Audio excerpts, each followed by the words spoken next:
Good morning. Can everybody hear me? Good morning. I can see you and hear you. Perfect, Andy. How are you today? I'm good, buddy. I'm good. How are you?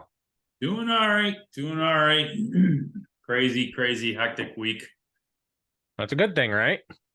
Oh, a little nutty. It's better than the alternative. Better than mixing cement. Yes. Oh, man. Oh. I see Barrington. Hey, Barrington. Good morning. Oh, yeah. And I think Chris Wise is on here too. I think that's him. I would think so. Hello. Hey, Chris. Morning. How are you? Good morning. I'm good. How are you doing? Doing all right. Everything situated with your deal? Yeah, so far it's just like a waiting game with the attorneys now. Stay on top of it. Yeah, Joe can speak from personal experience on waiting for attorneys to do stuff. oh, oh my God, man. Did you finally close? Because I never heard. I missed Yes. the last meeting. Oh, good. All right. Yeah, we closed it, believe it or not, yesterday. Are you And- serious? It was yesterday? Yeah, and to top it off, so we found out the night before we're closing at apparently 10 a.m. They didn't tell us, but we didn't have any numbers. And I went there, and I got there I was out and about because I had stuff going on. I got there early. Right. Yeah, we're not closing till 11. Nobody told us. And by the way, we still don't have numbers for you. So, What? oh yeah. I go, this is a $3 million deal, people. You know, what's going on? It was crazy. So we didn't get the numbers till we were at closing. That's nuts. And then we had to go to the banks afterwards and then go get the money. Oh my God. Yeah. Okay. It was so funny because we were like, you know, we're at the bank, we're opening up the accounts, all this other stuff. We're all going 100 miles an hour, and we're like, we just closed an apartment complex, and we're like, okay, we got to get running here. You know, we have other stuff going on. It's not like we even had time to even, you know, absorb what the heck was going on. So did Gallagher step in and take over management like yesterday, Yeah. or is it? No, yeah, because he's you know, we brought him in as a partner. Right. So Awesome. yeah, it was interesting. Yeah, no kidding. Yeah. So in the last, by time this is even closed, we've also closed on 2 storage facilities. Right. I'm putting an offer on 2 more tomorrow, which I was supposed to do yesterday, but I couldn't because the closing took hours and hours and hours. Oh. I was like, oh my God. They're good problems to have, Joe, but they would give me more gray hair than I've already got. I don't have a lot left. Yeah. It's just here now. That's all it's left. Oh my God. It was an interesting day, but I tell people a bad day alive is better than a great day dead. True story. Oh, yeah. True story. And That is absolutely freaking true. it was very interesting to see, but man, how are you doing? You've been super busy. It's been a little crazy. I'm actually slower now than I have been in a while just because everybody's like redoing all their budgets and stuff for next year. So I don't have any big projects lined up at the moment, which is fine. When I get a big project, like big projects, it's usually like 30 to 50 grand. So, you know, couple 3 a year, I'm good. Yeah. Now it's slow. So I'm just focusing on the marketing piece. Like I was just on I just did an episode with Whitney Sewell.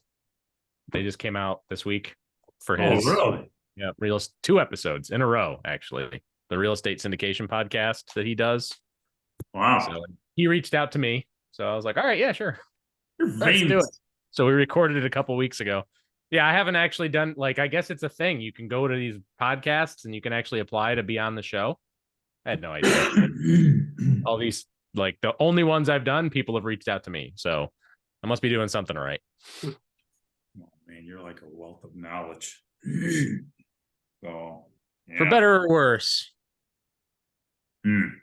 I hurt people's feelings a lot because I tell them that they're doing stupid stuff. I call it the stupid tax now. It is what it is. You have to tell them. You got no choice. Yep. That's part of the job. I know. It's by the way, is Chris Sardone speaking next week, right? Yes. Yep. Okay. Yep.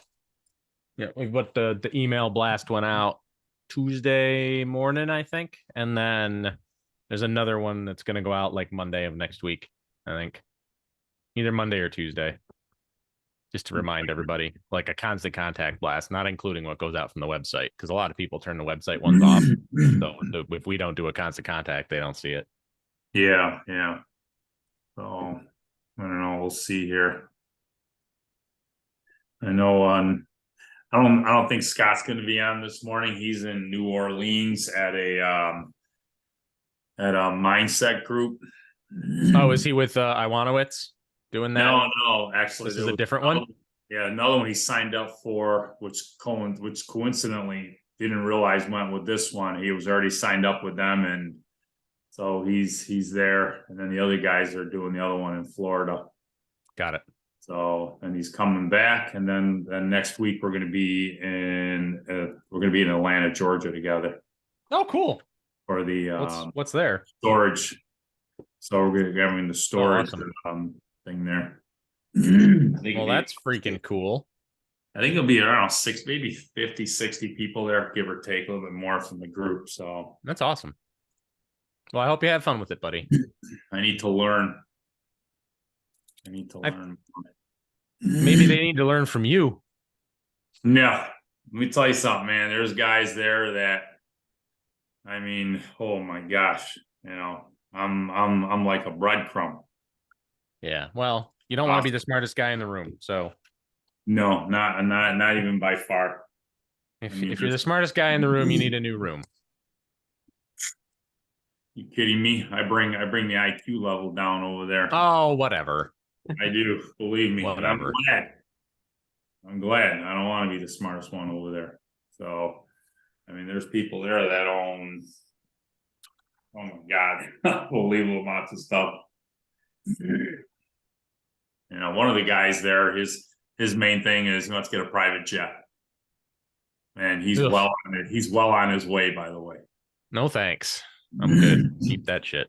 But that's just the mentality thinking, Right. Oh yeah, absolutely. So if you do 10% of what he's doing, you're doing good. Yep. I don't need a private jet. I'll fly first class anywhere. I don't care. I'll take that. Yep, for sure. I'll definitely take that. So no, I don't need a private jet. That's not on my bucket list. It's cool if you want to do it, but definitely not my realistically, not on my list anywhere. For everything he owns, for him, it would actually be advantageous. Oh, probably. Solomon had a private jet, but they did one of those sharing ones. So when they wanted to leave New Jersey, they owned the jet split between like 3 or 4 other companies, and they would just book it out a week in advance or whatever and just take it. Oh, that's fantastic. Yep. Save some money. You don't need to actually own your own. You can do like a rideshare service. It's kind of interesting, but it takes a lot of the ownership and management part off of it. They should do an Uber for jets. That would be cool. The airline industry would probably put them out of business, just like they're trying to do with Airbnbs, but it would be cool. Yeah, yes, it would.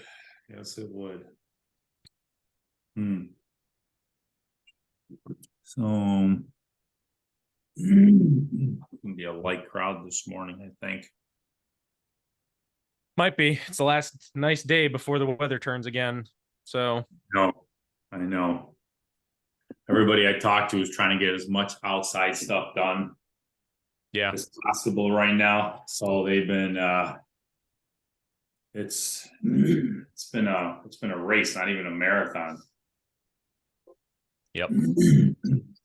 It's definitely been over the top for sure. Yeah. Barrington, you've been busy? Hey, everyone. Yeah, you've been busy, Barrington? Yeah, I have. I have been busy in a good way. I've been very productive.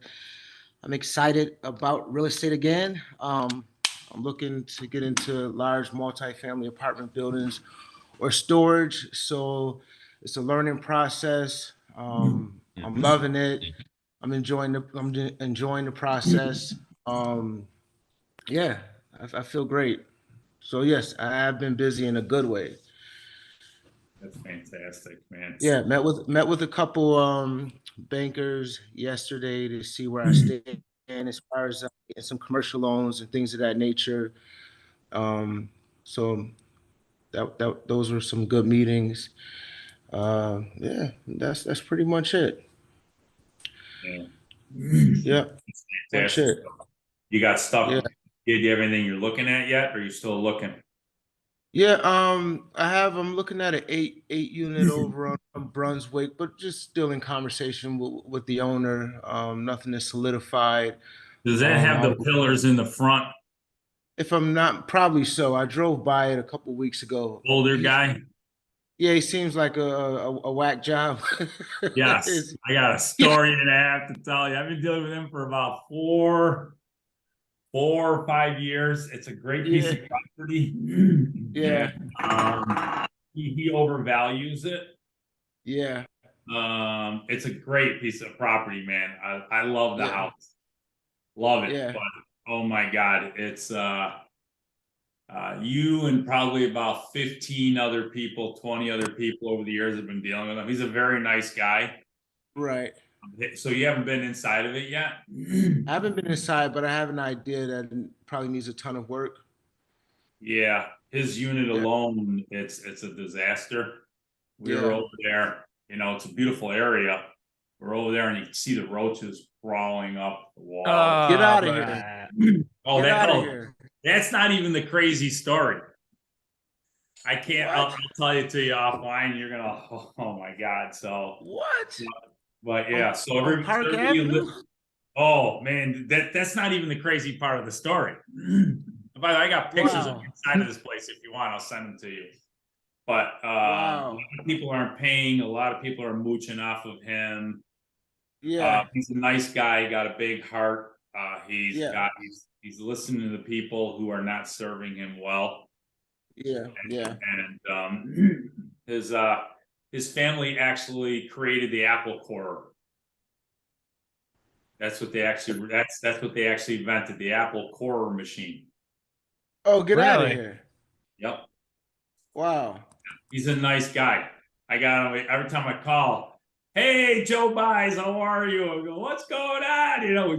We call each other Yeah. once in a while, but So he's what do you think is worth? realistically, you could possibly get somewhere close to $90,000 a unit, maybe 100, depending on how nice you fix it up. The problem is that he thinks it's worth between 800 and a million two right now, and he's been trying to sell that now for years and years and years and years and years. Not one person's bought it yet. By the way, this place used to be, and I know we got to get started here, but there's such a small group. Yeah.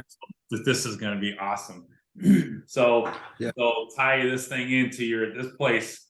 There used to be an extension cord that went from one side of the building across the roof all the way to the other side of the apartment to run some of the other apartments there.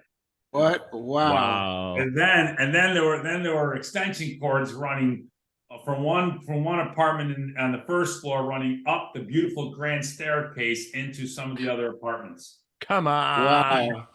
Yeah. Yeah. Wow. Yeah. I like the guy. I feel So bad for him. yeah. What do you think is worth in his current condition? He's been offered between 300 and 500. Okay. Mm-hmm. It's I remember seeing this property about over 10, almost 15 years ago. I remember walking up to it and I said, oh my God, this house one day is going to be mine. And then about 5, 6, 7 years ago it came and I was like, oh my God, this is crazy. This is the house. But his prices, and he's trying to buy a house in Henrietta. but at first he wanted to take everybody with him. Everybody was leeching off of this guy. And these people still are. Okay. And well, this is being recorded, so I gotta Yeah. That's so that's what do we unfortunate. it is very unfortunate, and actually we can actually, because we can actually talk about this a little bit more in regards to financing. Yeah. Because this property is, you know, it's a beautiful property, and it's a shame with what he's going through. Yeah. Does he have a mortgage on it? I don't know if he has some type of HELOC or something on it. He's had to pull money out. We'll talk about this a little bit more. That story with this guy is so intriguing. Oh man, it's very heartbreaking. And it's going to tie in with the situation, because you would never think you're on Park Avenue. This place is probably worth between $800 and $1 million, depending what you do to it. And and people think, oh, this is Park Avenue, you're never going to find it. That there is. As soon as you said Brunswick, I already knew it. Yeah. There's only one 8-unit in that area. Yep. I mean, and that's that right now is famous with a lot of other people. All right, let's get started here real quick. This is going to be a really good intimate call. We'll go for as long as we want. We may go the length, we may not. I don't know, but I don't think Scott's going to be with us today. Scott Spear usually does this with us. He's the other half of this. He's in New Orleans. He's at a mastermind down there, so he's probably not gonna be able to join us. He may try to sneak in. I don't know if he'll be able to make it or not. Okay. For those of you, I don't know if everyone's been on this call before or not. This is actually called the DealMasters group, and basically we talk about everything having to do with real estate except for tenants and toilets. Okay.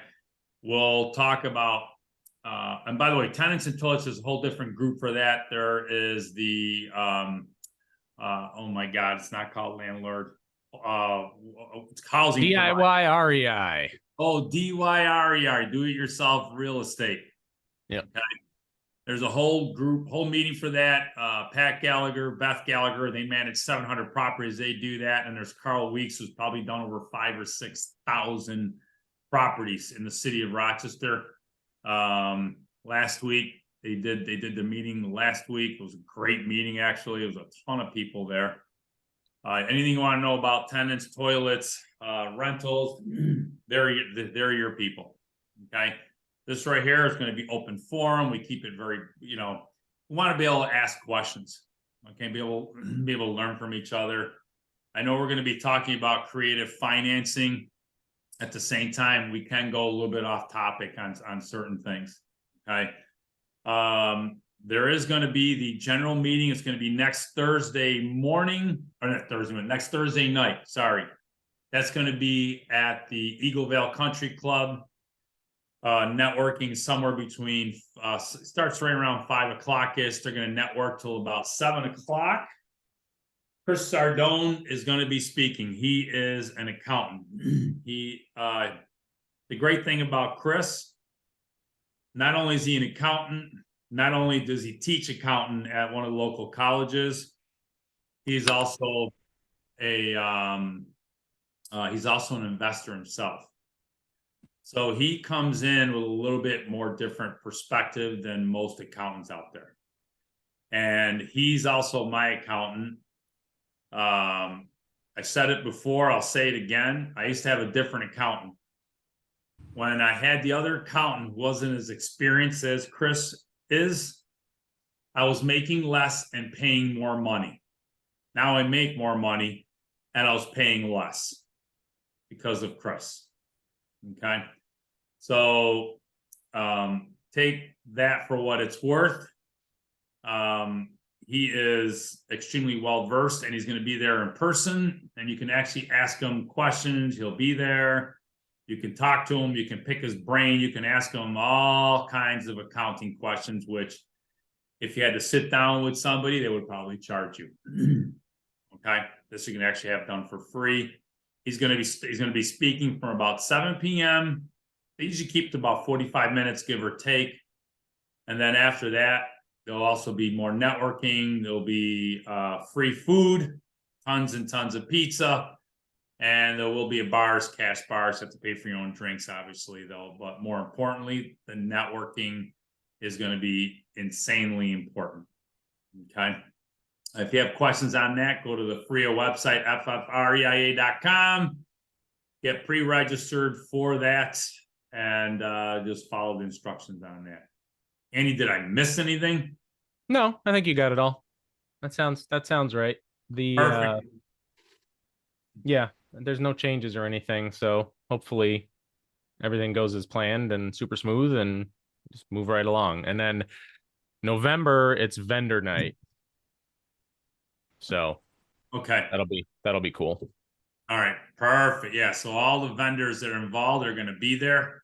So some of the vendors are involved in cabinets, painting, lawyers, accountants, lenders, everybody that we want to talk to from start to finish on a project is going to be in one room, there all at once.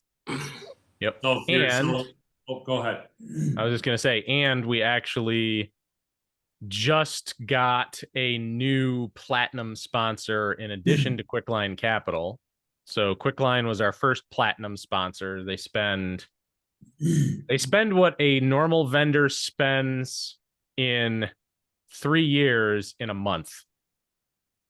Wow. To support the group. So we just got a second one signed on, who is a lawyer, and unfortunately it was not Steve Peterson. It was Marchione. So John Marchione's office. Yep. So John Marchione's office is our second platinum sponsor for the group. So that's it. I'm done. Awesome. Yeah, John, we all have. I'm sure a lot of us have done deals. I think I've done 3 or 4 in the last few months with him alone, easily. So perfect. I don't know. Is anybody even here that's not been on here before? Chris, have you been on here before? No, this is my first time doing any Zoom with REIA. All right. So what I like about this, Chris, take a quick 30 seconds, tell them who you are. And what's really interesting about Chris is what he does and how often he travels and why he travels. Chris, tell everyone, tell us just a quick 30, 45 seconds. Okay, so my name's Chris. I'm 21. I'm doing wholesaling. I've been doing it for about 2 months. I'm working on closing my first deal right now. Contracts are signed. And my career is in racing. I'm a mechanic and I travel to races. But the off season is coming up. I have my last race next week at Atlanta and then nothing until January. So I'm going to be grinding out some real estate and trying to build up a system where I can do it while I'm gone, because it'll be week on, week off for a long time next year. So that's what I'm doing. And Chris, you travel all over the place, right? Yeah, I've been to this year I went to like Montreal, Texas, California, Georgia, Indiana, Wisconsin, Virginia, like a lot of places. So that's cool. Yeah. Mm-hmm. It's crazy. The amount of cars and the cars he gets to work on, to me, it was just unbelievable. Yeah. I enjoy it a lot. You get 21 years old. That's crazy. You get bored. My father-in-law's got a 1966 GT40 Mark II. It's got an original crated GT40X motor. The body's ERA. It's a left-hand drive. It's an ERA body and frame, left-hand drive, but it's got an original crate motor that he found in Arizona in the late 90s, and he built the car around it. He actually ordered the car. It took him 7 years. It's the only Mark II ERA ever produced. That thing should be in a museum. It should be, but he drives it all over the place. He's been driving it since like 2005 when he completed it. Did he go to the Lime Rock with it? No, he does. It's very, very bad on gas. I'm sure. So, but he put NASCAR fuel cells in the door, so he gets a little bit more than he would have. Underneath the you open the door, the roof comes out, and where the rubber bags used to be, he replaced them with fuel cells. So, but if you get bored, we're out in Pulteneyville, so if you want to come check the car out. Yeah, that would be amazing. Wow. So, and by the way, Chris is doing his first assignment deal. I think he's going to be 5 figures. Yeah. The assignment's 10K. Barrington went there with me and helped me gauge the repairs and show me the best way to look at the property. And Joe helped me go through the contract. And both have been advising me a bit. So just waiting on the attorneys. I'll follow up with them probably right That's after really this. cool. That's fantastic. That's fantastic. Who else? Anyone else here for the first time? No, everybody's on here. Perfect. I don't know if because I know we're kind of a light crowd this morning, which is fine, so we can actually do a few things that we're not usually able to do. So we're supposed to be talking about creative finance, okay? And it's funny thing about it is that this morning I actually wrote down just off the top of my head, I started writing down stuff for creative financing. And I came up with 10 different ways for creative financing, which to me was like, oh my God. Most people when they get involved, a lot of us, and I'm definitely 100% guilty of it. And most people we talk to save up our money. We're going to have to find, we're going to have to get a loan. We're going to have to do all this stuff. And a lot of it actually kept me from growing my business quicker, better, faster. Okay. And by the way, who here has done or is doing any creative financing? Speak up. I see a hand, but I've done some creative financing deals in the past. I've done a sub 2 and a seller financing deal. And I think that's it. okay. All right. Who else? Anyone else done anything? Okay. So I'm just going to go over because I wrote these things down as far as for some of the stuff I was kind of shocked. We got, just like Barrington just talked, we got subject twos. We've got hard money lenders. We got private money. We've got money using from HELOCs, which is home equity lines of credit. We've got banks. We got seller financing. And then we've also got a different type of seller financing where the seller takes puts himself in second position, same as seller financing, but they're not in first position, which I'll explain that. We've also got where you can actually assume a mortgage, you can bring in an equity partner, or you could, obviously bring in other partners. And, I've seen other people also. I talked to one guy not too long, he actually uses credit cards into picking up a couple of properties. And I know there's a few more different ways, to be able, which I'm sure there's other ways to be able to pick up properties. Okay. Everybody has their specialties. I know there's some people that we know, they're here out of Rochester. Actually, I know Joe and Jen Del Fave, all they do is subject twos. They love it. There's little to no money out of their pockets, and for them it works. And by the way, some of the stuff, I didn't know what the heck they were. Some people, if you don't know what they are, because I want to keep this interactive, don't be afraid to ask. Okay. I guess we'll start. I know Barrington was talking about subject twos. Go ahead, Barrington. Now, I wouldn't mind hearing about DSCR loans as well. Would that fit in the category of creative financing? Yes. You could definitely do, which is basically revolving around the debt ratio of whatever the property makes. It's going to the banks. Okay. I think Andy's done. Andy, have you dealt with those with some of the apartment complexes you had to deal with at all? Which, a DSCR? Yeah.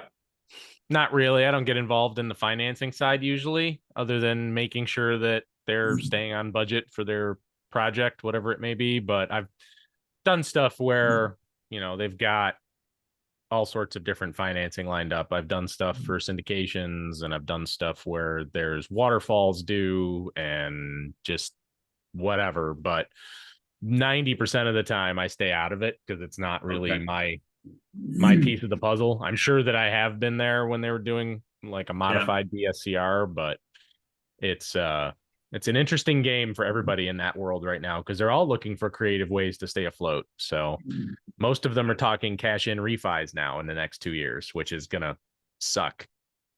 Especially with interest rates. So, and doing those kinds of loans, obviously the bank is really going to, for me, I don't like dealing with banks up front.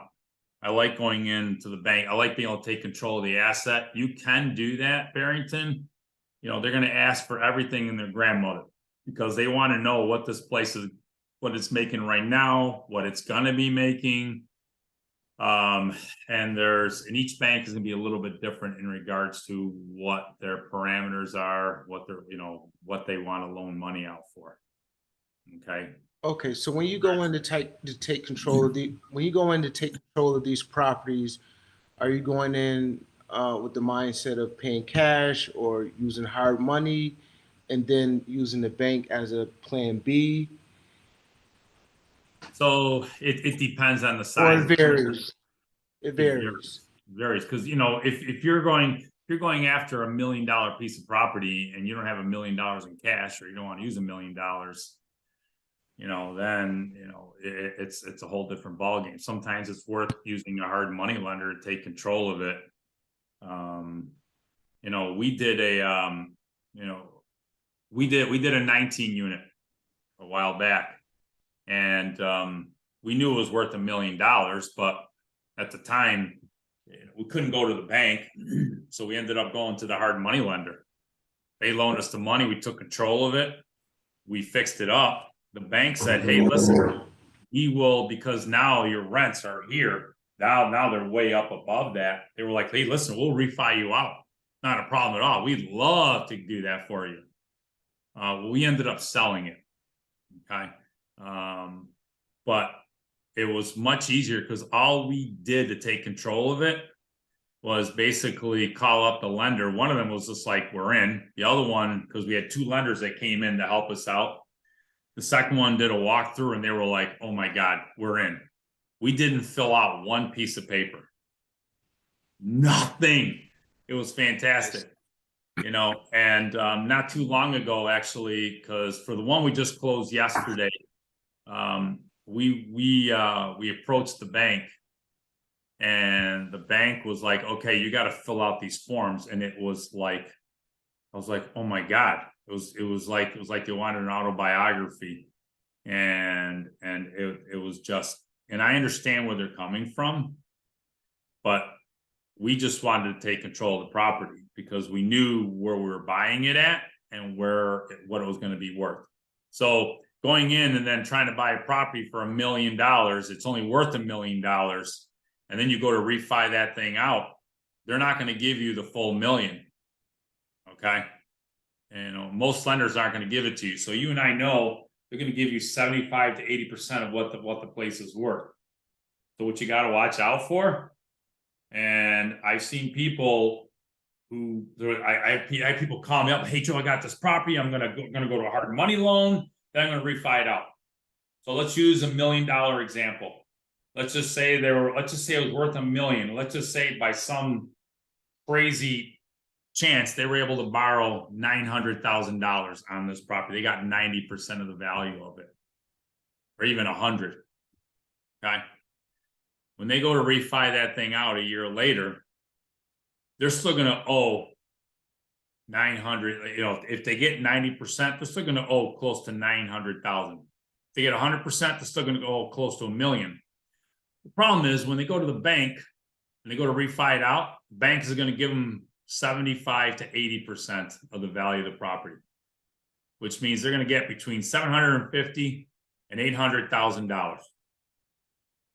So that means you're going to have to come out of pocket, if you still owe 900, 100 grand. If you owe them close to $1 million, you're gonna have to come out almost $200,000 out of pocket, and you better have it. Okay. And by the way, that doesn't include all the closing costs, all the appraisals, all the points, and everything else. We're just doing this straight, Yeah. you know, just straight numbers. Well, let's say this $1 million property, I'm thinking it's a value add property. So the person that, you know, borrowed 900,000 or borrowed $1 million, and they come in, take possession of the property, fill it with tenants, do all the renovations that are needed. The NOI has increased because that would be the goal, obviously. Yep. When you go to refi with the bank, you won't get more than the Yes, million. you Okay. will. Yeah, I'm just saying you just got to be careful, because sometimes people, you know, they think they can go to hard money lender and just get something, or a private lender, for what exactly it's worth. You need to, that's the perfect example you're looking to use, Barrington, right there. Yeah. You buy a property for $1 million, and you know down the road you can make it worth 1.7, Right. 1.8, or $2 Yeah. million. Yeah. Then you can go to the bank, and not only will they refi you out, you may be able to even pull money out if you want. Right. The example you're giving is like a person buying a retail apartment, turnkey, Yes. no value add, no anything. Yes, because eventually the goal is going to be to either refi it out, because most people, you know, they're going to want to get paid back. Yes. And I've had people bring me examples on a smaller scale. And once they realize that, they're like, oh my God, you know, I had a guy about 3-4 months ago. It was a smaller deal. And he would have had to have brought about, I don't know, $35,000 to the table. I go, do you have that? He goes, no. I go, then you got to find a different way to finance this thing. Because if you're going to end up having to pay this thing back in a year, you're not going to have the money for it, because he was only trying to buy it as a rental, but he was paying almost retail, Barrington. So you know, you can't do that. By the way, any questions on this? Because this, look, we're a small, intimate group, so I want everybody to interact with each other here. When you're doing, sorry. Go ahead. when you're doing, so like wholesaling, for example, is that refi? When you refi, they give you 75 to 80% of the value. Is that why when you wholesale, you want to do the ARV times, you want to get it to like 65 to 70% and then subtract all the costs from there to get what the best offer you can give on the property is, for thinking like keeping the end buyer in mind? Well, it depends, you know, when you're wholesaling. And by the way, you can wholesale out seller financing. That's a whole different situation. I was going to touch upon that. But yeah, I mean, obviously you want to be able to get it as low as possible. So that way, but most times when you're wholesaling, your end buyers, you're usually going to want to deal with cash. Okay. Especially on the smaller stuff. When you get into commercial stuff, that's a whole different ballgame. People will deal with banks, but you want to be able to leave enough of a spread where if they have to go to the bank, or if they have to go to a hard money lender and then cash out, that it is advantageous for them. Okay. You know, if the property's worth $1 million and you can get it for, let's just say 600,000, and you sell it to them for 650, and they don't have to do anything with it, and it's turnkey, that's a fantastic deal. Because no matter what, when they go to refi it out, they're going to be fine. The property, you know, if you get it for $1 million, right now it's worth $1 million, but they know they can bring it to 1.5 million or 1.7 or whatever it is. And, you know, they have to put some money into it, but you sell to them for 650, 600,000, 50,000 for you. And let's just say they got to put 350 into it, which brings it up to $1 million, but they know it's going to be worth 1.5 and up. There's more than enough money to cover them when they go to get it refied out. Okay. Hopefully I didn't confuse you. No, that makes sense. Joe. Yeah. Yeah, Joe, what was I going to say? So out of all the apartment buildings and complexes and storage facilities that you bought, have you always bought them with hard money and then transitioned into a bank loan, or has it been a mix, or your approach is always hard money? We've always done it through hard money. For us, I mean, it's not to say that I would never use a bank. It's every deal I've done, thank God, I've never had to go through a bank, but I've always bought them way, way below market value. So I knew on the back end, when I go to use the heart, when I go to, when I pay my monthly mortgage payments and I pay all that interest, it will still work out on the back end because it just makes life a lot easier. I'm not telling people to not go through a bank. Okay. The apartment complex we did seller financing where the owner got himself in second position. We also borrowed money from a hard money lender to close the deal. The two storage facilities, we went in and we borrowed from hard money. But the one storage facility where we were into it, I think we bought it for like 535 altogether. We're probably into it for about 560, 570, but we know it'll be worth minimally around $1 million. Okay. We're not going to put $300,000, $400,000 in this property. It just needs a little bit of TLC and then raise the prices. Okay. For me, it's just, I guess I've been spoiled because I don't like dealing with the banks up front unless it's if it's going to be a major project, which we know it'll be advantageous for us. We will definitely go through a bank if we absolutely had to. Yeah, I met with a couple bankers yesterday and stuff, but yeah, they are asking for a lot, which I don't mind providing. It's just going to take some time, but if I want to execute on a deal quickly, I probably need to go the same route that you go. What type of interest rates are you paying for these bigger loans, if you don't mind sharing? Some of them were like 12. Okay, Yeah. we're at 12%, but we know it's still going to be worth it on the back end. Okay. Yeah. Now there are ways where you can, some of the lenders can come in as equity partners where they'll charge a lower rate. So, but obviously you're giving up, a portion of the equity in the property. This is another way to do seller financing. What I tell people is go and meet with the banks, just like, and for you, Barrington, that's fantastic meeting with the banks because you want to be able to meet with them. I don't deal with Chase. I don't deal with Bank of America. I deal with some of the local banks. We'll deal with CMB Bank, Canada National Bank. I deal with Family First Bank. There's Lions Bank. There's Northwest. A lot of the smaller banks get to know them. Don't get to know them the day that you need them. Okay? Yeah. Get yourself situated. A lot of times too is that, especially like with some of the storage, like when people go in with some of the banks, they'll say, hey, listen, eventually we may want to refi or want to refi with you.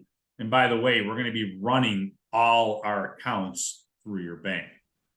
Yeah. So all that rental income coming in, Yeah. they like to see that. When you've got, $30,000, $40,000, $50,000 a month going through that bank account. So let me ask you another question. So it's better to find the money first compared to like residential and smaller deals where you find a great deal and the money comes to you.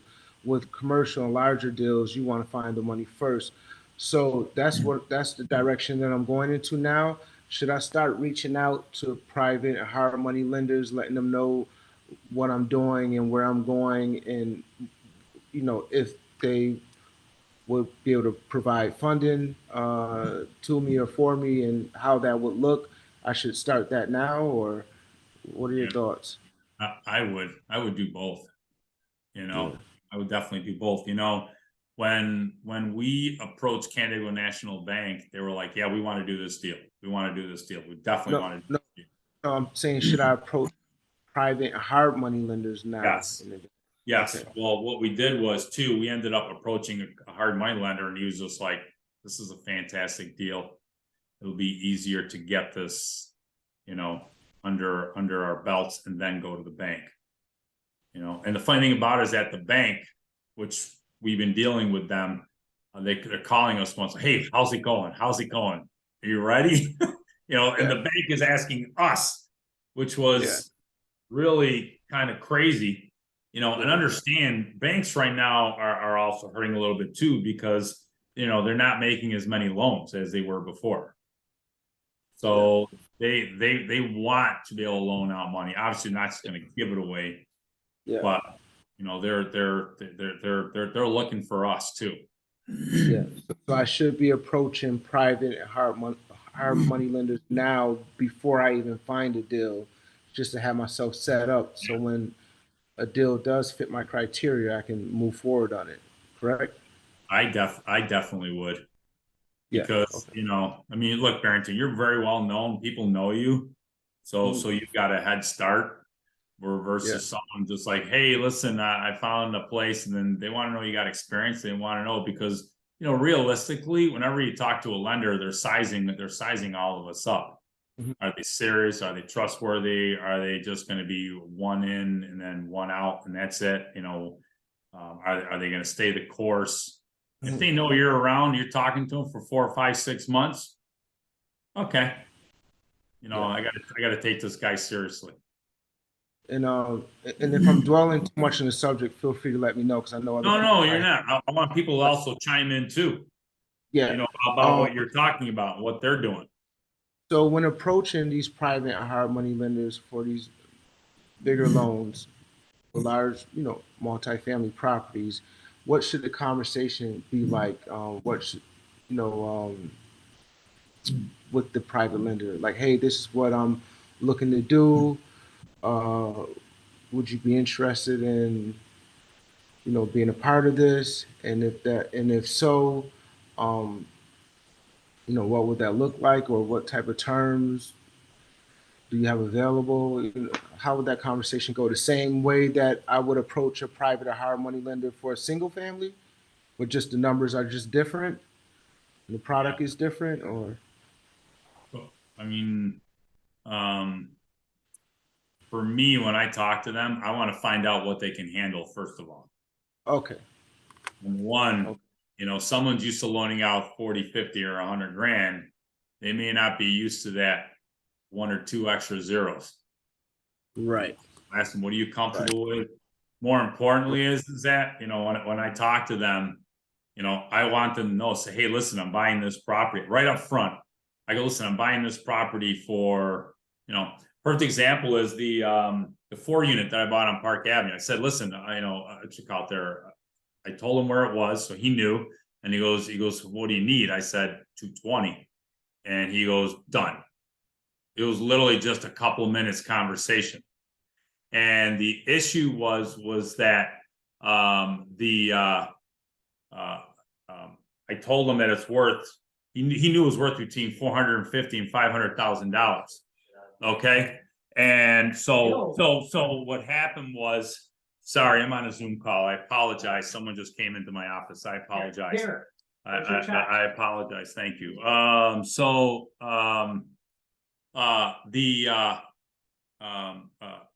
The lender ended up knowing what it was worth. So that way, when he did that, he knew that he knew that his money was going to be secure. Okay. And being that he also knew me too, as I'd done business with him before, it was a no-brainer for him. He never even went to the property. Never. I had the loan with him for about a year or so. He never once drove by. He was just excited. He goes, "How's the property going?" I said, "It's going fantastic. Going fantastic." So I would let them know right up front where it's going to be, what your exit strategy is, let them know if you're going to flip it or if you're going to hold it and you're going to be refining it out. You know, when you buy a property, it's worth $450,000 to $500,000. You need $220,000. That is an absolute no-brainer.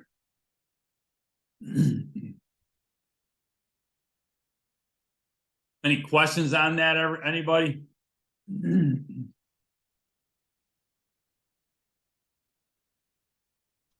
Nobody's got- Joe. So Yeah. I Go got ahead. a question. So what are you, so we're talking about creative financing and what have you, but and the ways that you can go to the bank or a hard money lender. What would someone like a first time buyer be able to do? What would you suggest to do? For example, Joe, you and I know we talked last month about my current situation. So I've been made a decision that my next property, storage property, will be well, it's time to take some action and time to actually acquire one. Yeah.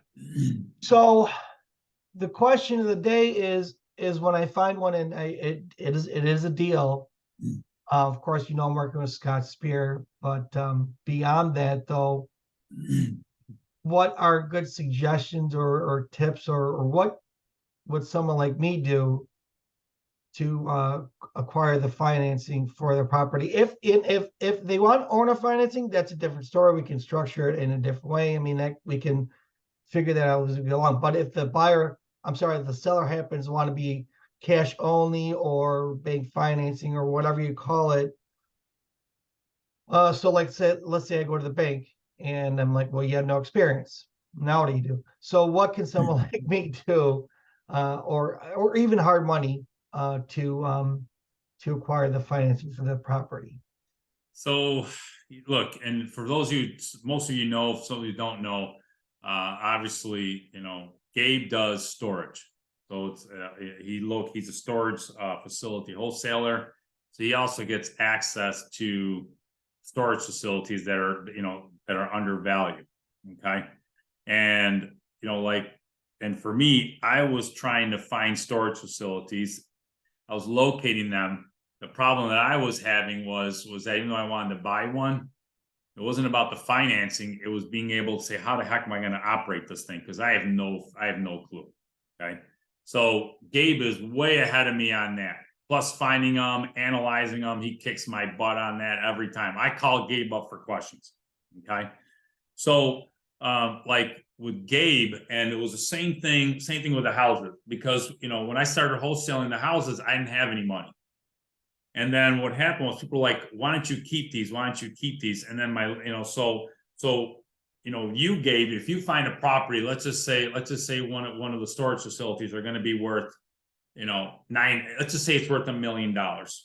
You're able to get it for 500,000. Okay. So you got a couple of choices here. If it was me, okay, first of all, you could either, you know, because obviously you work with Scott Spear. Scott, for those of you who don't know, I think he's got 19 or 20 storage facilities that he's involved in. He's got a lot. Okay. So for you, like with me, you know, I partner up with Scott because number one, his knowledge, plus he's able to get it situated, get it up and running between him and Shane. And more importantly is that, you know, we're all trying to locate the hard money lenders you know, and be able to bring money to the table. You, Gabe, you've got access to hard money lenders. You've got access to not only the people who help run it, but you could also partner up with them. And then instead of wanting to, you know, you could take either a little bit less of a wholesale fee or take no wholesale fee and just be all in. Maybe do 25-30% owner, or maybe do 15-20%, whatever it is. That's going to be up to you to decide. Okay. But all the hard money lenders that you know, you have access to them. They don't care about anything else. They just want to know what the deal is. And if it's worth $1 million, you've got it for $500,000. You and I know there's going to be people out there that they're going to want to loan money out. The funny thing about it is that, you know, a couple of weeks ago, we were at the main meeting and I was there with my nephew, who was the first time there. and my second cousin, both of them first time there. And we were there for a while, and throughout the course of the night, a bunch of people, we were talking to a bunch of people, and 3 of them were like, hey, listen, if you need any money, let me know. And there was somewhere around a total of like, they were like $100,000 each, whatever the heck it was.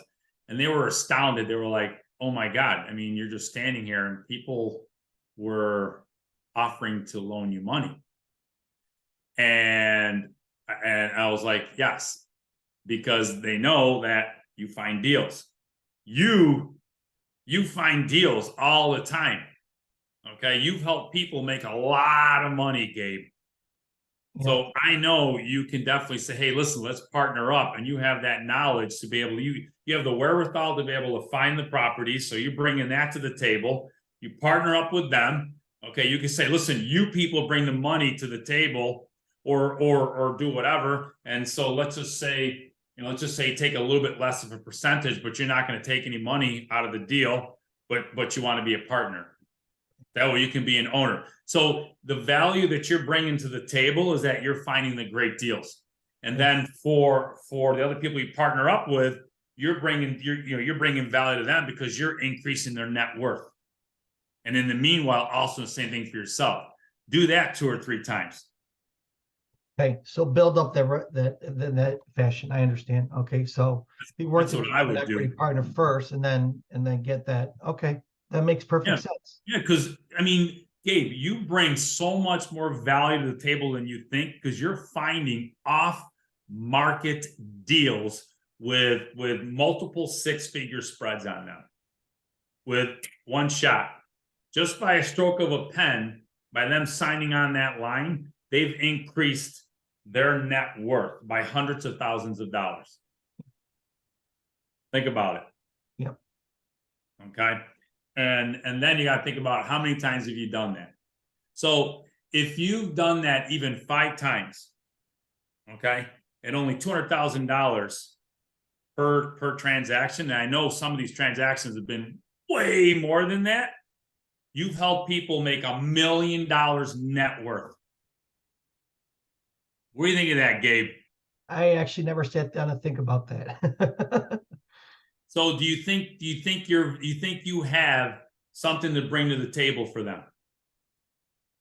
I do. I just, I was thinking, because I was thinking about it last night, and I was just thinking, like, saying to myself, like, well, because I got this deal in Illinois. I talked to him on Monday, and after a follow-up call, and he said he didn't want to sell it.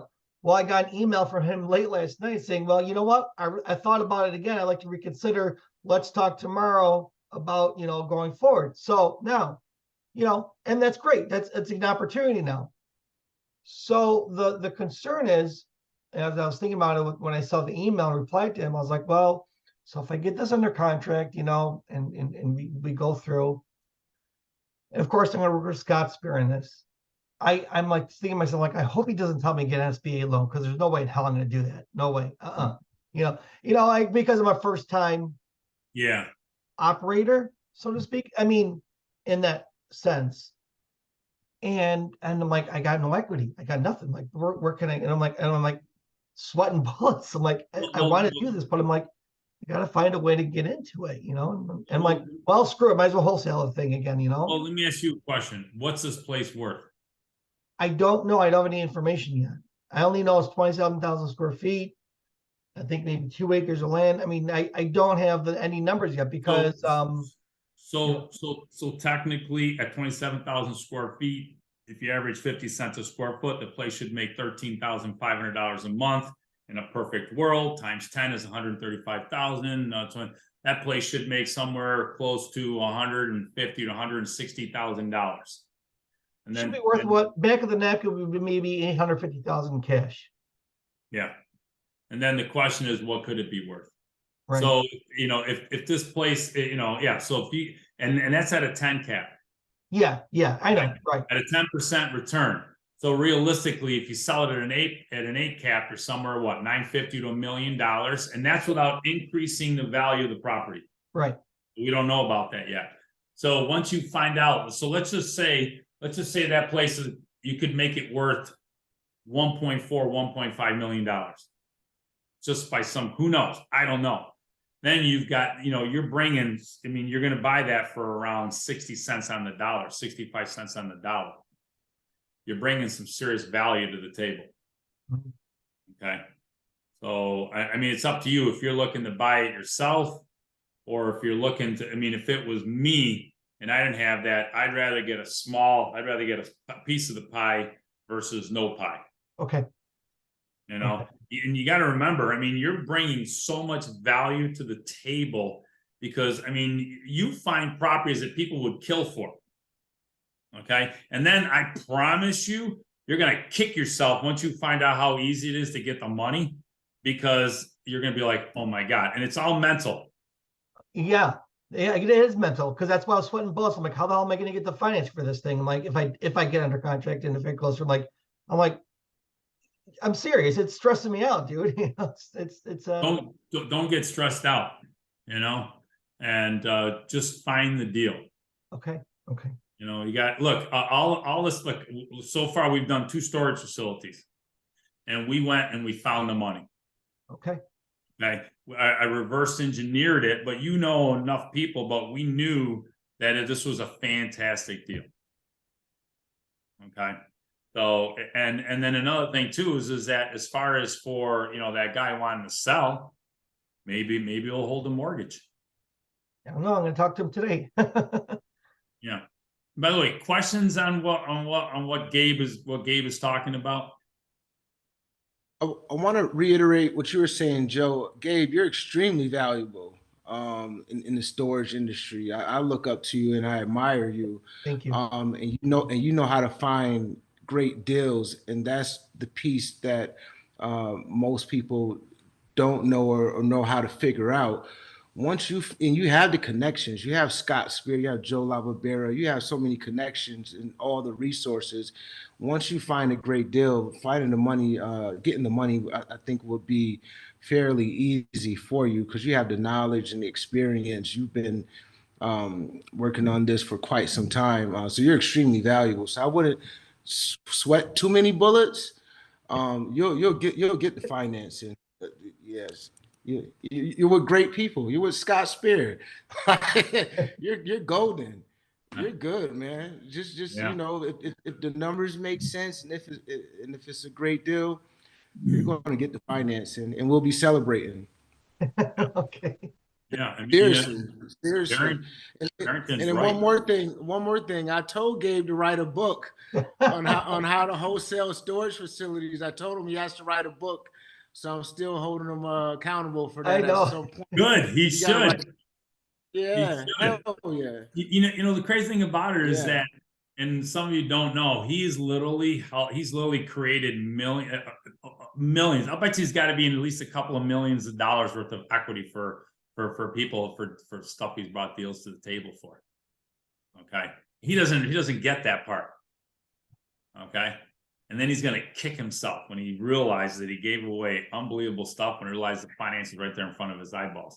And by the way, he also goes to the monthly meetings, and he knows, well, maybe they don't know that he does storage, but there's a ton of people out there who are looking to loan out money.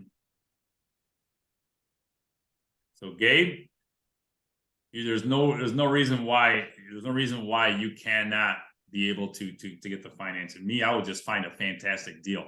And then the worst case scenario, you find a fantastic deal, you wholesale it out and you make $50,000 to $100,000 assignment fee. Yeah. Oh my God. Okay. So it's a win-win situation regardless. Okay. The first big deal that I did was a package of 15 properties, and my lender goes, you got to take this deal. I'm like, it was $500,000. Okay.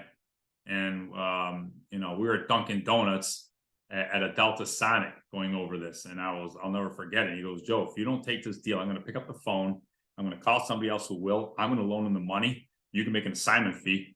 What do you want to do right now? He literally gave me like seconds that says, I'll take the deal. And he gave me the money because the equity on the property was so was so much. It was a no-brainer. So, by the way, anyone have questions in regards to financing here? Any other, because I know people, it doesn't just have to be on owner financing here. All right. Has anyone ever assumed a mortgage? Anybody here? Wow. Has anyone ever asked to assume a mortgage? Does anyone even know what assuming a mortgage is? I've asked before. Sorry for the background noise. What was that? I've We're having- actually seen the mortgage before. Super garbled. Can't understand. Yeah, very anything you're saying. garbled. It sounds like we can't understand you. Actually, But- sounds like you're underwater and you're talking through bubbles. Yeah. Yeah. So, all right. So one of the things that which is a really great thing to do. I always ask the people, especially on the larger units, and hey, do you have a mortgage on it? So most of them will say yes. If they say yes, I ask them, is the mortgage possibly assumable? Most are like, well, I don't think so. I don't know. And then I ask them, I go, by the way, is it through one of your small local banks? Especially on the bigger stuff. I'm doing that right now on a storage facility that I'm in negotiations with. And they go, well, yeah, it is.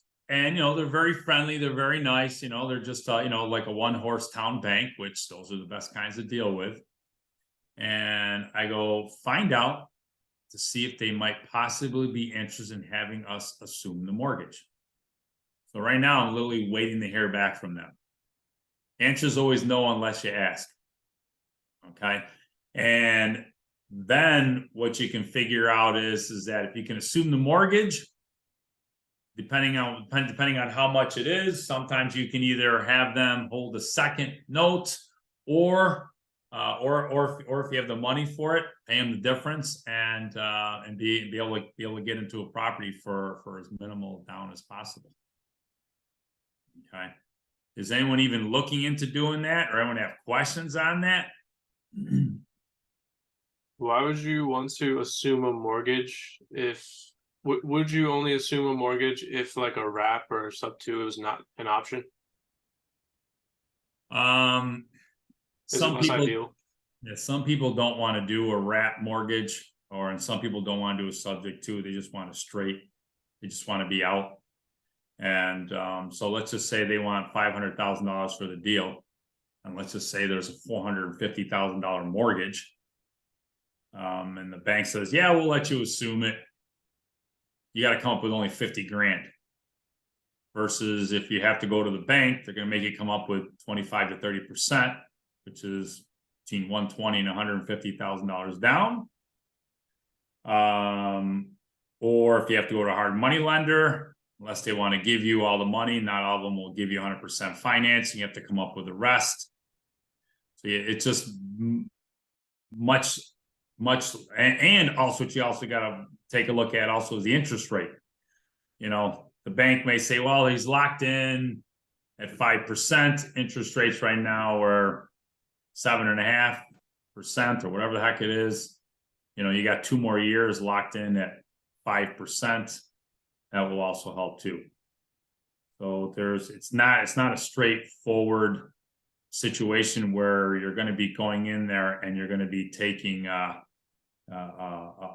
just taking it over. There's other nuances you have to take a look at. Right now we're being very general about the whole situation. So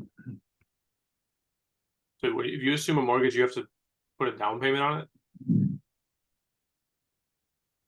If they're asking 500,000 and the mortgage right now balance is 450, you got to pay them the $50,000 difference. Okay. And then some people be like, hey, listen, would you take 20 down and they pay you payments over a certain amount of time? Okay. We're I'm in negotiations right now with 2 storage facilities. One's in Georgia, one's in Florida, actually 3. Oh my gosh, 3. 2 are in Florida, one's in Georgia. All 3 of them are owners going to hold the mortgage. Okay. One of the things that I tell them to keep the price down, I say, listen, by the way, some of them, one guy wanted, he wanted like $225,000 down, which we're not going to do. We offered him 100 down. But I told him, I go, listen, we're also going to be putting in more money into the property.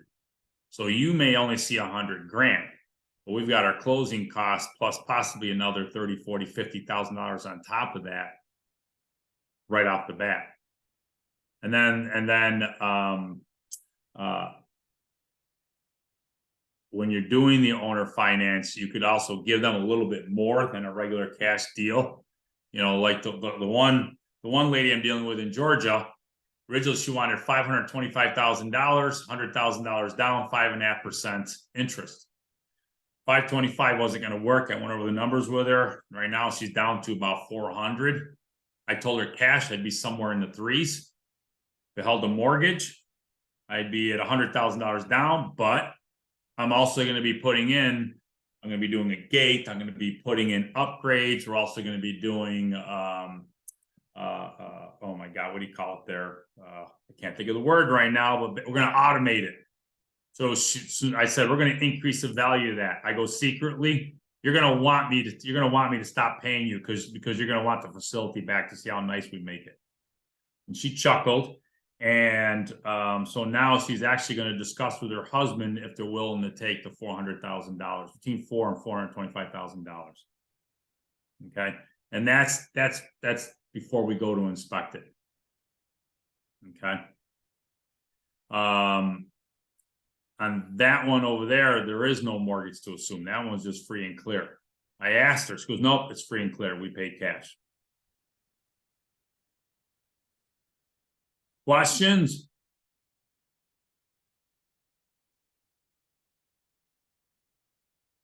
Either everybody's shy or I'm explaining it okay or well enough. I think you nailed it. That. And I think everybody on here knows that when there's, 8% mortgages right now and 3.5% and 4% mortgages, or even less, 3% mortgages floating, a lot of people are going to look for either renting out their residence that they have a 3% on, or if they need cash, they might do an assumable just to get out of it. So it's definitely worth a try. It's better than paying 8%. Yep. Even when you refi, you buy it with hard money. Okay, so you're locked into hard money for 6 months to a year, but they've now said that the interest rates aren't going anywhere. Like, we're going to see this through 2024 at the earliest. Yeah, exactly. So there's a lot of different ways to make things. And by the way, there's people whose rates are going up. I've got my rates going up on 2 of my portfolios come this January. And I'm like, oh, you went over the numbers. I was just like, because they get called every 3 years or 5 years or 7 years. Those people, they want to sell. They want to get rid of them. Okay. By the way, does anybody have questions on any type of financing that they're looking to do themselves? I mean, there's some other ones I want to go over, but I want to also see if anyone has any direct questions on that. You talk about wrap versus subject to. Who's done a wrap mortgage? Who knows what a wrap mortgage is on here?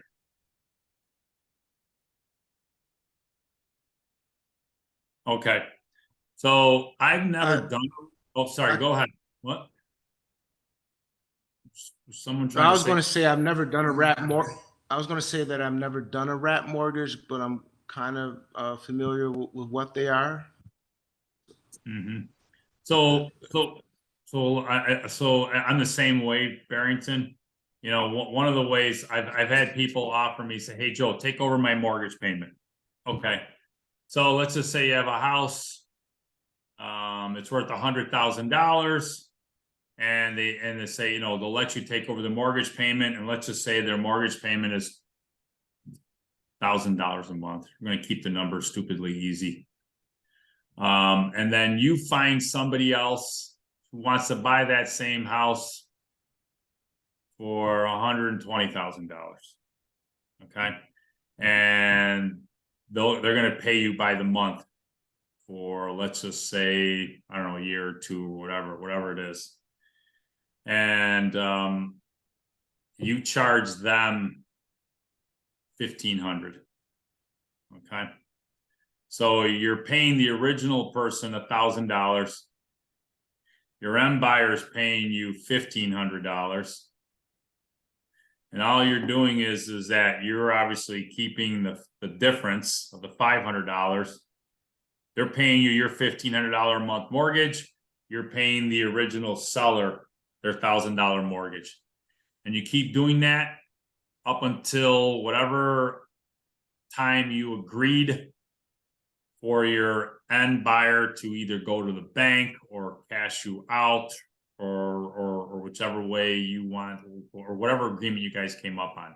Some people need a year, some people need 2, some people need 3, some people do it for 5 or 10 years, whatever everybody feels most comfortable with. Okay.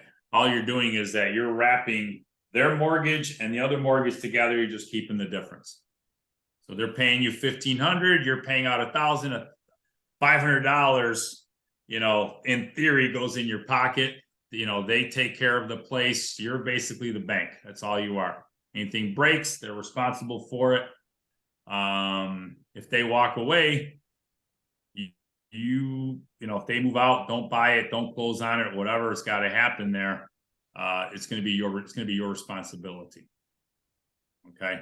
So this is very similar to a lease option, or is a lease option the same thing? It's somewhat, you know, some people have different variations, Barrington. Some people will be like, you know, I'll hold the mortgage for this one and pay that one, or I'll lease it out to them. It just depends on what the agreement is. You can do a lease option, or you can technically, you know, I don't know how you would do it in legally with the paperwork, where you're selling them the house, or what you would use for that, because obviously you got to get an attorney for all that.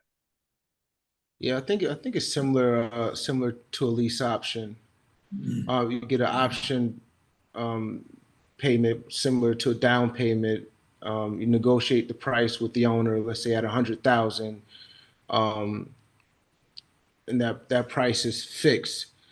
And then later on, if you sell it, or when you sell it for 120, so you make your profit at the big. Well, as the investor, you make your profit at the beginning when you get the option agreement payment, which is the down payment.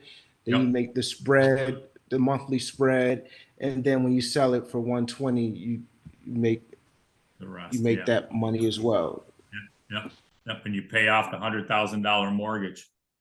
So and you're making interest too. And I think the way to set up the agreement is that you have the option to buy, but you're not committed to buy. Yep, exactly. Throughout that term. You have the option to buy it at 100, but you're not committed. So so you can structure it, either way. But probably to be safe is the option to buy it at 100,000, but you're not committed to it, just in case you can't unload it. But you should always go into it with the intentions of unloading it. Yes. If that makes sense. Yep. Oh, I want to touch upon a couple things there real quick too, which some people don't realize they can do. Also, and I've taken advantage of it. Get a HELOC, home equity. If you own a house, get a home equity line of credit. You can use that. And by the way, if you don't use it, you don't pay interest on it.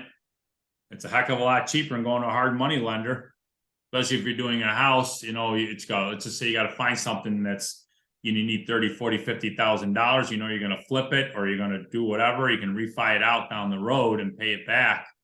That's also another way to do it too. So I know a ton of people that use their HELOCs to do that. Okay.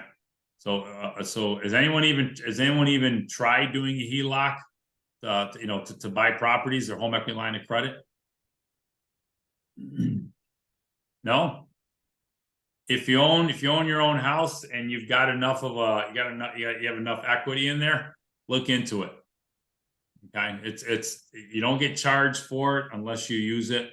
Once you pay it back, you know, and you can just keep using it over and over and over again. It's a fantastic way to get involved with real estate with it. And this is only for your principal residence. This is not for investment properties, correct? Yep, your principal residence. So if you have some equity, you've owned it for a while, look into it. Because instead of paying 12% interest to a hard money lender, some people are charging 14% and 15%. We only have to pay 7.5%, 8%, whatever, 9%. It'll be a heck of a lot cheaper. Okay, but make sure you know your exit strategy when you do that. Okay. Questions on that? Okay. So one more thing that I would definitely look into, this I learned recently, and what I've done is, well, which is kind of mind-boggling, and I've talked to other people, especially if you're doing commercial or if you're doing larger deals where you can scale. They didn't even know you can even do this. So if the owner is holding a mortgage for you, they're willing to do that. And let's just say you don't have, we're going to use an example. We're going to use a $2 million property. And the guy says, okay, I'll hold the mortgage for you, but I want $700,000 down. And he'll hold $1.3 million second mortgage, but you don't have $700,000. If you know, and this is for value plays, this is for properties you're buying retail. Okay, well, it depends on where it is in the numbers though, but I like to use it on value plays, which basically things I'm going to increase the value on. We sat down with our lender, and the lender said, if you can get the owner to agree to take second position, I'll loan you the money. Okay. So typically, the owner wants to be in first position, which basically means if you stop paying, he has the right to foreclose on you first. Okay. And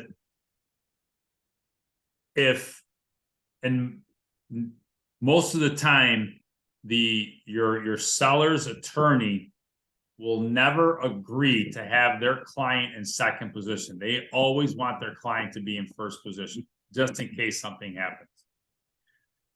But there's a way where you can propose to the seller, say, listen, if you take second position, our hard money lender will take first position on the loan.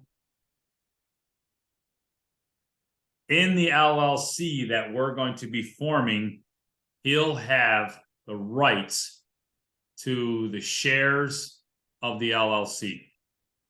That if for any reason we stop paying, okay, he won't have to go through the foreclosure process. And at first, I didn't really understand it. And when I explained it to and by the way, we purchased our apartment complex using this exact same method. And when I told him, he goes, Joe, I don't want to have to worry about trying to foreclose on you. What's going to happen then? Then I have to worry about the hard money lender. He's ahead of me. I told him, I said, here's the situation. If we have a deadline where we're supposed to pay you, and let's just say we have till 12 o'clock noon, and we don't pay you. By 12:01, 1 minute after noon, there's this piece of paper that you can take to the county clerk's office. You file it, and you automatically own the LLC 100%, which automatically gives you back the property. And it gives him the first right of refusal to be able to go to the hard money lender who's in first position and just pay him off. Okay, so he gets to keep the money that he got as a down payment from us. Plus, he gets back the property, including all the improvements that we've done to the property. And once we presented it to him that way, he was like, my attorney says yes, I'm in. And his attorney looks at it and he goes, yeah, people do this all the time. I've never heard of this before until then. Which, once you understand what that can do on bigger properties that you can go after, it's mind-boggling. So now we're looking for bigger stuff, and I'm going to be using this exact same method to go after properties. Now I'm not afraid of saying, hey, you know what? We'll put the seller in second position. And here's how they're going to be protected. So when the seller takes the property back, he now has to sell it to pay off the lender, first. correct? Or he can just pay off the lender, or he can, because he owns the property again, he can go refi it out. He can do whatever he wants with the property, Barrington. So he's protected because he owns that property. Okay, but the seller has to either refi or sell the property to pay the lender off. Yep. So if the property's worth, let's just say we bought it, let's just say at the time it was worth $2 million, and we borrowed 700,000, and we fixed it up, and now it's worth 2.5 million or whatever. It doesn't matter what the heck it is. Okay, when he goes to sell it, he's gonna make even more money. He pays off the first mortgage on it, which will be easy for him to do, and then keep the rest. And why would the lender? I guess, okay, I can understand why the lender would be okay with that, because he's going to get paid back his money guaranteed regardless of what. Yep, he's in first position. So by doing that, right, it opens things. That does sound amazing. Go ahead, Parker. I think you were trying to chime in. Can you guys hear me well, or do I still sound like bubble? Sound a little bit better. All right. So my question in regards to securing the financing from say like a private money lender, I've been told that we aren't able to do a deed in lieu in New York State. Is that correct? Wait. You're not able to do a deed in lieu? Right.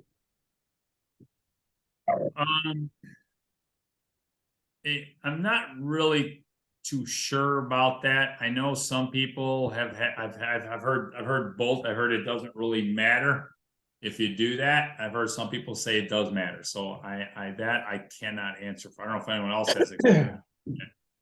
I know that Steve has talked about deed in lieu during his thing. They're up on YouTube.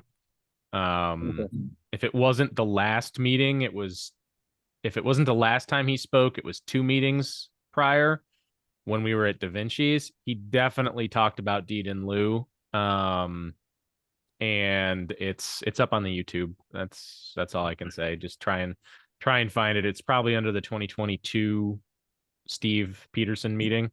He should have that, or you can just call Steve. Steve will probably talk to you. You're a free member, so just ask him what the scoop is with deed in lieu, and he'll steer you right. Yeah. Okay. And then my next question, Joe, in regards to the last subject we were talking about, with the seller that Barrington was just speaking about, with the seller of the refinancing or selling the property, why wouldn't they just keep the property if it's tax flooring and it's already been renovated to make their payment? I can't understand what did anyone understand the question? I can't understand him. It sounds very garbled. I apologize. I turned it way up, and it's pretty bad. It's but the I think he was asking why the person would sell if they went to all the trouble of renovating and getting all the work done and everything, and it's good to go. Why would they sell it instead of just renting it or leasing it out? They could do that too. They can do whatever they want. It's up to them. I know for me personally, I'm torn on this one because I had every intention of turning this house into a rental that I live in and doing whatever. With all the stuff that New York State has done since 2019, I might just sell it. Like, I bought the house to be fixed up and be a rental. We bought it in 2005. Our payment is like nothing. We owe like 60 grand. It's all equity. The house is worth over 200K. And that's before I fix it up. I don't know that I want to rent here, but my mortgage is like 3.5% and I pay $500 a month. Like, but I don't want the liability of having somebody in my house in New York State. I may never get it back. I know. I agree. You're in a great position, you know, and then some of these people, you know, when they take back the property, they sold it in the first place because maybe they were retiring or they just didn't want to deal with it anymore. Yep. You know? I mean, doing a rent to own or something like that is probably the direction I would go, because it's just, I don't think it's worth it for me to try and landlord it if I'm going to move to Tennessee or whatever. Like, my in-laws have a house 8 houses down that we're going to end up with in, you know, God forbid soon, but, you know, 10 or 15 years, we'll have a second house on the same street. So it's kind of like, what do we do? Mm-hmm. No. And Joe, Yeah. that what you were just talking about, that was a deed in lieu, where the seller's in second position. No. Deed in lieu is Oh, different. No, Okay. basically, What's there's a the word for it. I don't know what it's called, but basically, he is part. He has access to the shares. And they write it in the contract to the LLC, so that way it allows him to be able to take the LLC by filing this paperwork, and that way he automatically owns the LLC, which means he automatically owns the property. Okay. And the attorneys do that. And because he was very adamant. I don't want to be in second position. I don't want to be in second position. As soon as he was presented it to him that way, he was like, "Okay, if my attorney says yes, I'm in. This place will be sold." Hey Joe, doesn't the hard money lender have an issue with that? No, That's in it's his first place? idea. No, because the hard money lender's in first position. He wants to be in first position. Even though the house would be transferred from you. Doesn't matter to him. He's still getting paid. He still has a lien on the property. Doesn't matter who owns it. He still has a lien on it. Yeah. So he doesn't you don't need any agreement from him? I mean, But I'm thinking when you give up the He's- shares of the LLC and the LLC But has it's LLC property still with a lien. exists though. Right, but the LLC still exists though. So when he takes over the LLC, it just moves with it. Nothing changes for him because the name on the title and where the bill is being paid from and all that stuff doesn't change. everything stays the same. He gets his monthly mortgage payment. Doesn't matter if it's from Tom, Dick, or Harry. As long as he's getting paid. Yeah, it's not like a quit that is claim. It doesn't work like a quit claim because nothing's changing at the courthouse. Exactly. It's just filing for you. This is the new owner of the LLC. Everything else stays the same. So that right there, I was like, why didn't somebody tell me about this a long time ago? I could not believe. And his attorneys, who were very expensive attorneys, like, yeah, people do this all the time. What? Yeah. So now, you know, if I find an apartment complex or something big, and I need the owner to take second position, if he's willing to do that, and it's a value play, exactly what I'm going to be offering them. So just imagine what that will open us all up to now. So, by the way, it's almost time to wrap up over here too, by the way. We only got like another minute, if that. Wow. So, questions on any of the stuff we went over here? Hopefully, this expanded everybody's thinking on what their able and what they think they're capable of doing. Okay. And there's way more, there's so many more things on creative finance we haven't even touched upon.